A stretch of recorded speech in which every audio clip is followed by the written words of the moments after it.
to the toy podcast for Schmucks.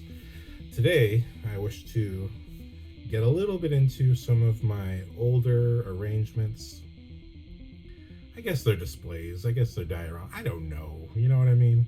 I'm a toy collector, but I've shunned my toy loving side for so long. I don't really know how other toy collectors talk about their stuff. I just know what it looks like to me when I'm doing it. So I'm calling these things arrangements. You want to tell me, no, that's a diorama, dude, or a scene. Yeah, you're probably right. But right now I'm calling it an arrangement. All right. I know it's kind of annoying to hear. I'm kind of getting sick of hearing it myself. But that being said, last week I did a whole episode on my Batcave arrangement from 2024. It's 2025 now. But interspersed in that, I had a bunch of shots of my Walking Dead stuff. And I just wanted to make this episode as a special celebration of the 5-inch MacFarlane Walking Dead toy line that came out with the show when it initially came out. I love these toys. This is what I talked about in the last episode. They have this statuesque quality. They're kind of little statues, but at the same time, you can move an arm, or you can move their head a little bit, so you get a little bit of mobility. But it seems very clear these are made for the toy collector who likes to make a little display. You know, I think that forward thinking of this set was excellent. And so I just wanted to celebrate MacFarlane for having his team push this out. I think I still am trying to collect all these things on eBay. It's just a slow process because there's so many toys that I want. I love toys so much. But today is all about The Walking Dead, or really, it's not just about The Walking Dead. I want to celebrate Bandai's legacy Power Rangers. So I love the 5-inch scale, particularly because when you have vehicles, I think it looks very nice next to each other. You can have vehicles with good enough detail, not always the best detail, but good enough detail. You put it under some proper lighting, you don't even know it's not from the movie, or you know what I mean? I absolutely adore the Bandai Legacy 1995 movie Rangers. I, at this point, have almost all of them. I have everything except for the Black Ranger. But I also, as you saw from my last episode, I adore the Mattel Batman Begins line. So part of my iterations of arrangements featuring the Walking Dead figures is mixing in the Power Rangers from Bandai and the DC Mattel figures from Batman Begins / The Dark Knight. I just get such a kick out of having a scaled universe. To me, I'm not the kind of collector who just likes to collect one thing. I love all toys, but specifically I love toys that are from movies and television. I'm not a big fan of the cartoon stuff, although I got some gargoyles that disagree with me. But I absolutely love this scale because you can put vehicles, you can put environment pieces. I think it's a great scale for making small dioramas, and really the merging of universes, because as a kid you always merge universes with your toys. If you got a toy that has a car, it doesn't matter that it doesn't fit with your Transformers. Batman is going to fight Optimus Prime today. So just that kid-like part of me that loves mashing universes together, I kind of created, and I think it was back in 2020 or 2021 when I was still living with my parents.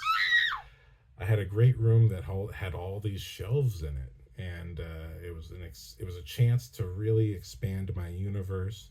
And because I have all these figures of different kinds, I could do this Walking Dead versus Power Rangers versus DC.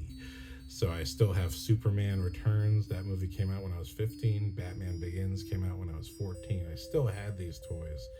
They were precious enough to me to hang on for this long. But to then have Walking Dead, now these toys that didn't really have the best definition, but I thought they had a great silhouette, they had a great shape. Putting them together with The Walking Dead made them automatically look more real. And then putting the Power Rangers in there, the Bandai Legacy Power Rangers, you know what I mean? I don't need anything else from Power Rangers. I just need these movie figures. I'm very disappointed in Hasbro for getting the Power Rangers license and not immediately making the movie figures. I don't know if this is some kind of legal hangup. I don't know what the issue might be, but just the fact that they did that, they bought the rights from Bandai as Bandai was putting out all of these legacy movie figures, and then all the legacy movie figures stopped just before I could collect them all. You know, I was doing my rounds as a toy hunter and finding them wherever I could find them, and I should have just got them all on eBay when they were cheap. But you know, my money is always going up and down, worse than the stock market, or because of the stock market, I'm not really sure.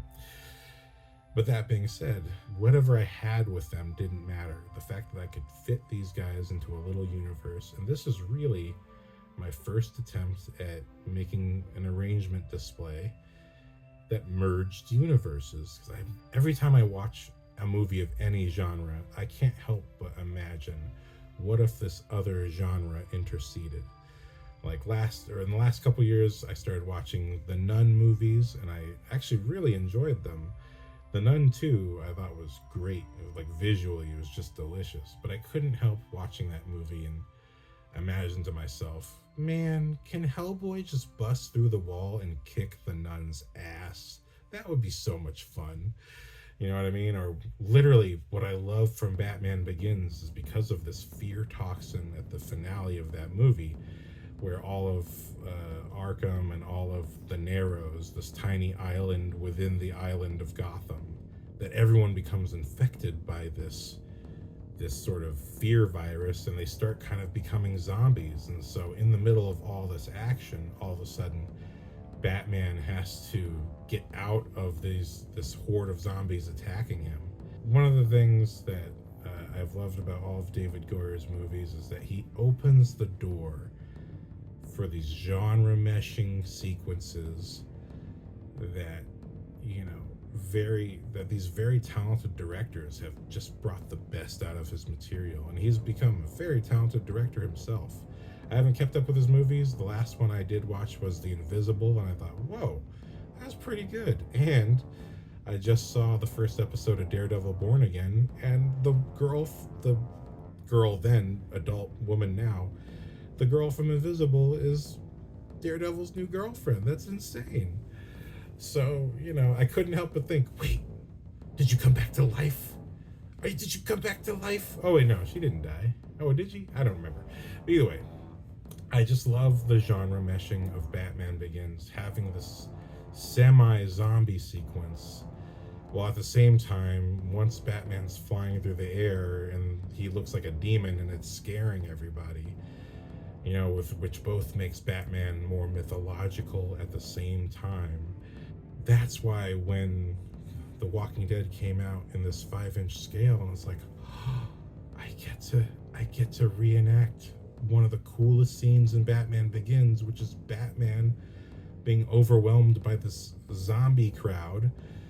And the beautiful thing, because it's a superhero genre, you can have zombies that they're not really zombies. They're infected by the fear toxin, so they're acting like zombies. To get the chance to mesh these worlds, but also because they have so many zombie figures and they have so many villains, I do eventually have this iteration where the governor has the tumbler, and so he's using the tumbler to try to bust into the survivor stronghold. And then you got Negan there too. Negan's obviously going to be the leader. He's not going to bow to the governor. I do think Negan would put the governor in his place. The governor would probably not stay in his place, but I do think Negan's the kind of villain who could put the governor in his place. Hence, Negan being the leader. But also, although I wasn't a big fan of it at the time, I do appreciate Batman versus v Superman every time I watch it. A little bit more. I appreciate it a little bit more every time I watch it. And if you look at that movie, the actor who plays Negan plays Bruce Wayne's father in the flashback sequence that opens the movie. And if you know the lore and you know all the rumors and talk, the original Flash movie was supposed to be a Flashpoint paradox where Negan and Maggie were going to be Batman and the Joker, where Bruce Wayne died in the alternate history created by the Flash when he went back to save his mother. Although I enjoyed the Flash a lot and took a lot from that movie, I gotta say, I still wish we got Zack Snyder's version. I think he would have given us an incredibly emotional, beautiful Flashpoint paradox. When you think of Negan and Maggie playing, husband and wife, broken by the death of Bruce Wayne, so broken that Maggie becomes the Joker, a female Joker, and Thomas Wayne becomes Batman who kills people with guns. I think that would have been an amazing, amazing movie when you know what these actors can deliver, and that was the vision. But that being said, I could put Negan versus Batman in my little arrangements here. The chance to play with my universes and mesh them is why I made this is why I made these arrangements in the first place. So I call this the Walking Dead versus Power Rangers versus DC, or really the 5-inch universe. I just love the scale. I love what you can do with the scale, and the fact that the movies present these opportunities is, even Walking Dead eventually have dudes dressed up like Batman or dressed up like stormtroopers. You know what I mean? So they're doing their own genre meshing on their own. Just Glenn popping out in a SWAT outfit. He looks like a freaking superhero. You know what I mean? So that's what I love about toys, is that you get the chance to do what these studios will never do. The studios will never let their properties mix, because A, they're afraid to do it, and B, because no one wants to lose money and no one wants their side to be on the losing side of that movie. But you know what? The people that win are the audience, so somebody's got to lose, man. But that being said, that's why I made these little iterations, and I just wanted to celebrate these toys. I love the Bandai Legacy figures. You can see in the details of the molding that they really looked at those movies very carefully to see how the Rangers were dressed. And granted, it's the 5-inch scale, so you're not getting a ton of detail. But you look at that armor placement, the way the armor works, it's exactly how it looks in the movie. The little ripples of the rubber ripples, but even those details are in there in this little mold. I love that you get the dinosaur logos on each of their belts and on their weapons, and you'll see in some of these images my vision, my plan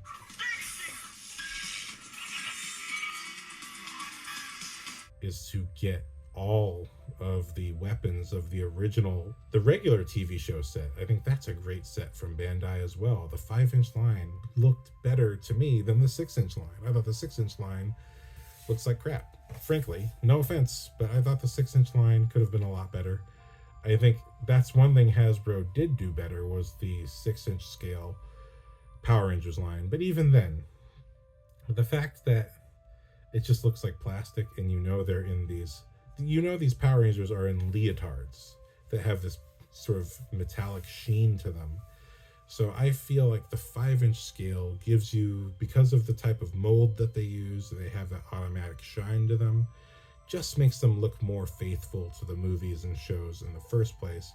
Whereas once you get to that 6-inch scale, you can see that plastic is so plasticky anyway.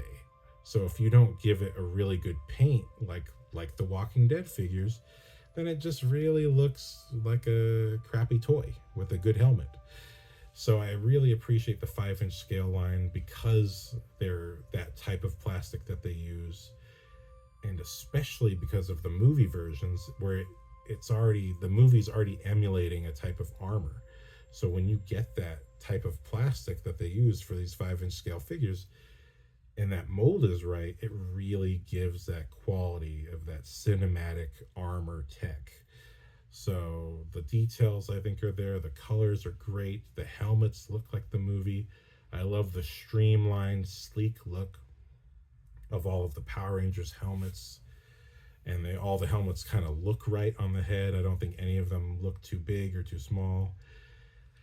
I think this Bandai line, I don't know if it's underappreciated or not, but it's definitely not underappreciated by collectors because they're so expensive to find.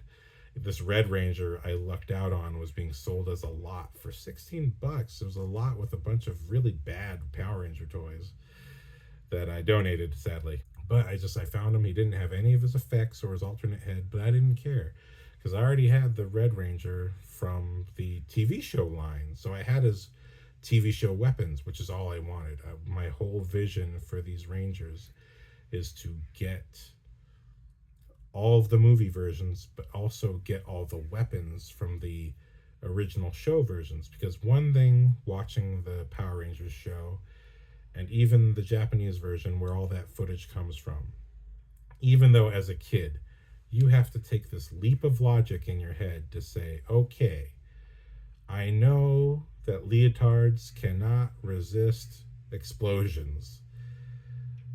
I'm just going to have to accept that in this world, this is alien technology, and for some reason, leotards can resist explosions because it's alien tech. I just have to accept it because it's obviously a cheap TV show.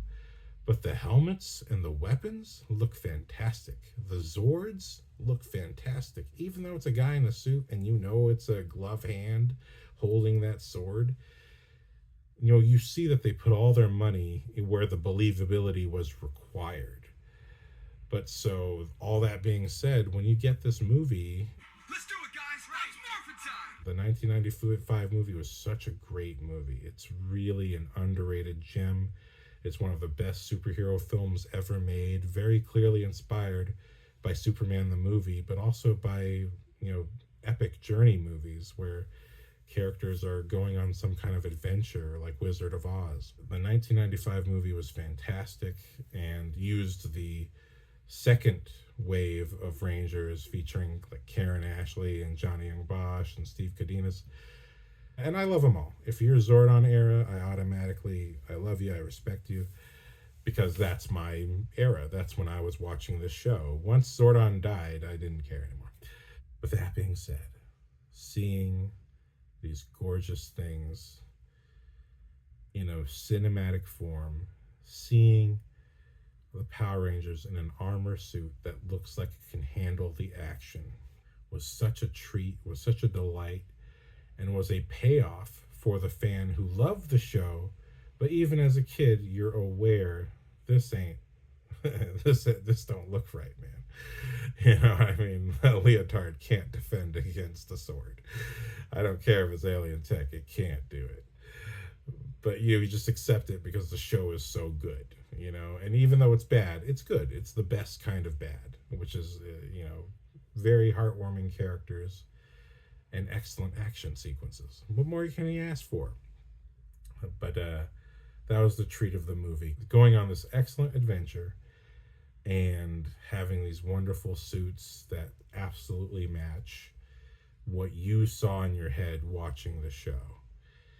And damn, I want to make a Power Rangers movie so bad. So, with my love of all these different figures, the fact that I could have them all on the same scale, I kind of set up my own little storyline where, you know, the Walking Dead has happened to the world, but only people like Batman, Superman, and the Power Rangers have made it out because they have the necessary suits or superpowers to avoid getting bitten by zombies. So, in the world's last stand of zombies and the bad humans versus the good humans, we have our survivors lined up on one side. I got Rick, the Green Ranger dagger, the Dragon Flute dagger. I thought, well, Rick looks like he could be a grown-up Tommy.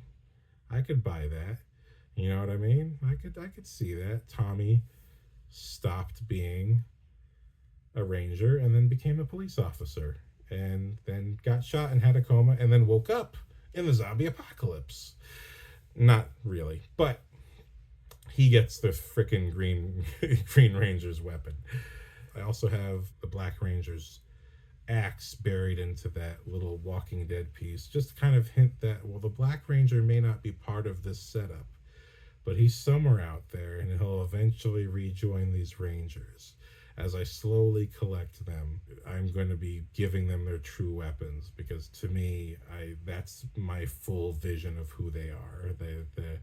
These weapons always looked cinematic and great, even going back to the Japanese show, where at times in close-up you see that they're kind of cheaply made props, but when in the wide shots, when they're in action, these look like very cinematic props. They look like great items to have in your collection if you're a prop collector, which is my next collection if whenever I get money and employed again. But yeah, so I just wanted to celebrate all of these different things. I had a whole video dedicated to celebrating Mattel's Batman Begins line and the arrangement that I made out of it. So this video, since I was utilizing so much of this, I forgot I had all this footage, and I just kept pulling it because I was like, wait, I'm talking about all these different things. I need to show the footage of it too. I might as well. I have the footage. So I just wanted to make this video to celebrate, first, MacFarlane. What you did with those 5-inch figures was amazing. Once it got to the point of Morgan with the wheel with the sticks coming out, I'm like, I need more of those, man. I need more of that. But once we got to that point, it was clear to me that this 5-inch line was going in a direction. And then all of a sudden, the 7-inch figures became the most important thing. And I really lost interest. I'm like, look, this doesn't scale with anything. I don't need the 12-inch, and I don't need the 7-inch. They're nice things to have. They're very cool to look at, but I don't need them.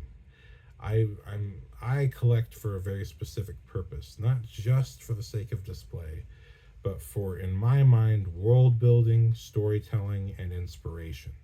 As a filmmaker, I want to make things where these worlds mesh. I hope someday I can make some kind of movie where Hellboy is kicking the shit out of the nun, because he should, you know what I mean? I can't watch a possession movie without thinking, man, can Constantine just show up and kick this demon's ass? That would be so much fun right now. But I have to watch Constantine if I want that. You know what I mean? So, but in the toys, in the realm of owning toys, I can merge these worlds as I like. You know, they're my toys. I purchased them. I can do what I want with them. And so I created these little arrangements to merge the worlds in hopefully fun ways. I hope you like how they look. And I hope you like these little sort of videos. I didn't really realize until my last video that I did that actually I'm kind of into toy photography. It wasn't until I was putting all the pictures next to each other to the dramatic music I made. I hope you like the music. Some of it's really bad, which is why you can't hear it. It's just there to kind of, I know I was talking kind of monotone, so I needed to lift up. I was like, I'm not re-recording this, so I need to lift this up a bit. But, you know, I hope you enjoyed the music. I made it just so that, again, I don't want to use copyrighted music. I feel nervous just using clips of these movies. I don't want to get my stuff taken down, but I am using them for the purpose of review and to discuss how the toys reflect the accuracy of the movie. But with that being in mind, I wanted to celebrate this stuff. I thought, you know, I do think the Mattel DC line for Batman Begins and Dark Knight were gorgeous. Movie Masters, step up. You know what I mean? It was a wonderful step up.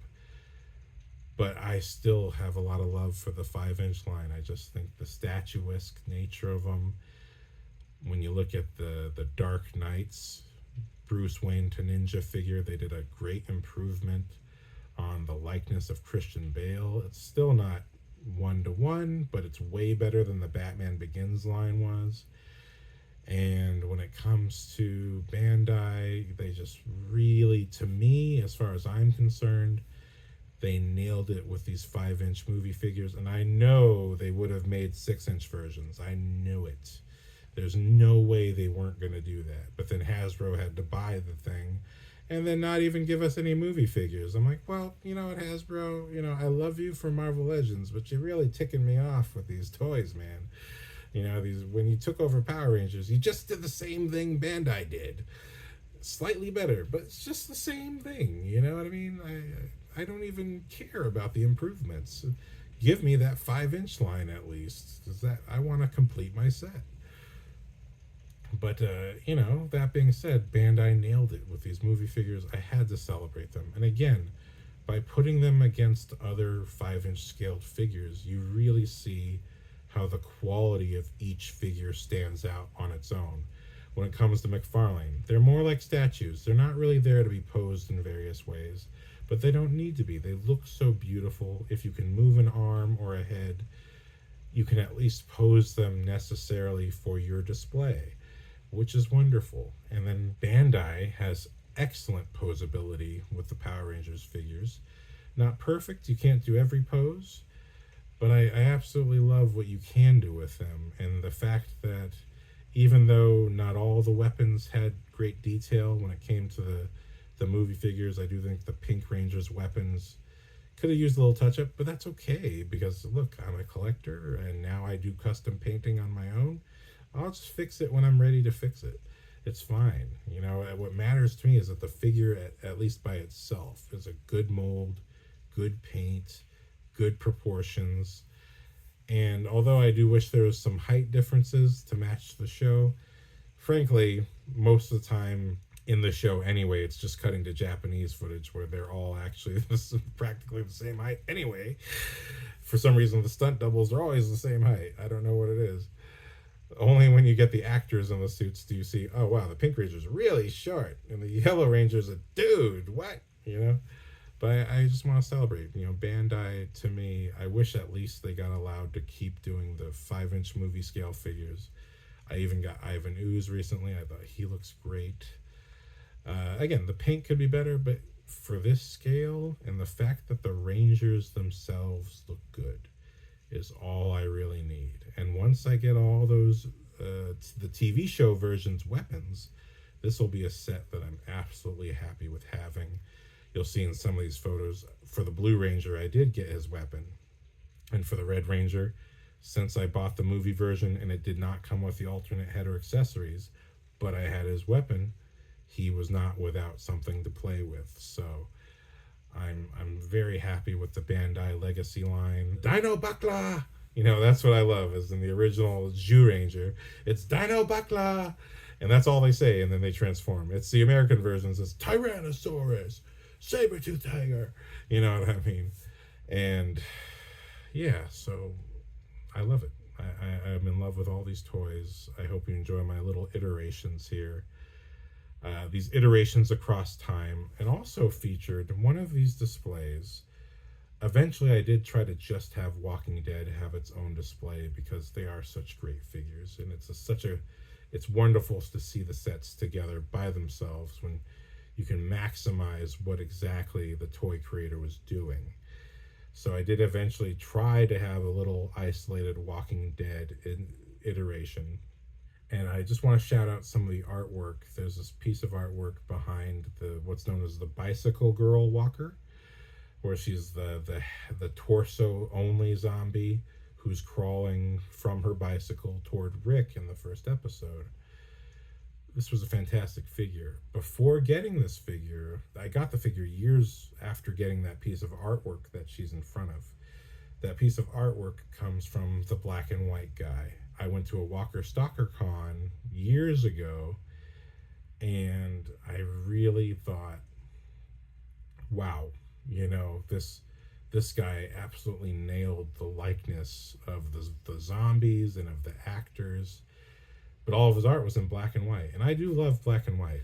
So I just wanted to shout that out, and I had forgotten, I lost his card, and I had forgotten that he was the one who made this.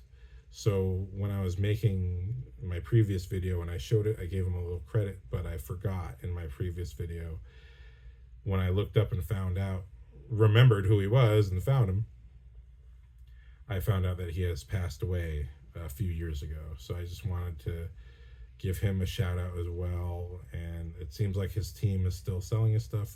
I think if they are, the black and white guy still has a Facebook and an Instagram. You should still check out his artwork. Even if you don't buy anything, check out that artwork because it's amazing. I just wanted to shout out black and white guy. Thank you for your incredible art. And I hope you are, wherever you are in the heavens, afterlife, that your spirit's doing well and that your family and loved ones are doing well. And I just I felt you deserved some actual credit in this video since I'm using your art that I was so impressed by when I first saw it. So much so that I had to make it part of this particular display. So these are my Walking Dead versus Power Rangers versus DC, otherwise known as the 5-inch universe. I hope you liked looking at it, and I hope you like my little clip shows at the beginning and end of these videos. So if you got this far, thanks for watching, and hopefully I'll see you next time. Aloha.